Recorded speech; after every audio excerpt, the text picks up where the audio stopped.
Newton works obsessively. He is something of a recluse when he writes reams of material that no one else sees.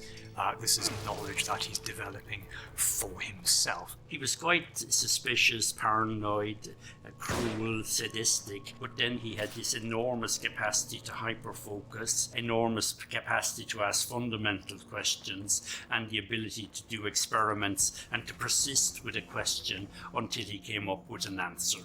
I'm 100% sure that Isaac Newton had Asperger's syndrome.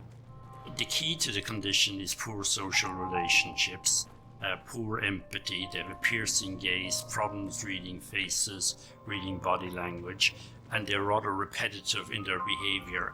He often wrote out works again and again and again, and these aren't just pages of works, but often tens of thousands of words he would write out again from scratch. Fitzgerald describes other characteristics he sees in geniuses with Asperger's. They have very narrow interests. They're completely obsessed with something, and they stay with it, until they win a Nobel Prize.